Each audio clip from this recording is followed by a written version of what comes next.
அஸ்ஸலாமு அலைக்கும். மௌனமாயிரு. உனக்கு ஒன்று பிடிக்காத போது, உன்னை யாருக்குமே புரியாத போது, உன்னை விட்டு பிறர் விலகும்போது, உன்னோடு யாரும் பேசாத போது, உன்னை குறை கூறும்போது, உனக்கு கோபம் வரும்போது, உன்னை வெறுக்கும்போது, உனக்கு பிரச்சனை வரும்போது, மௌனம் ஒன்றே சிறந்தது. ஒரு முறை அழுதுப்பார், சோகம் குறையும். ஒரு முறை கத்திப்பார், கோபம் குறையும்.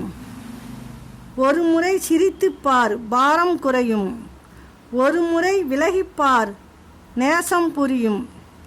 கடினமான மலையின் மேல் ஏறினால்தான் அழகான காட்சிகளை ரசிக்க முடியும். அதுபோல கஷ்டங்களை தாண்டி வந்தால்தான் வாழ்க்கையின் பயனை அனுபவிக்க முடியும்.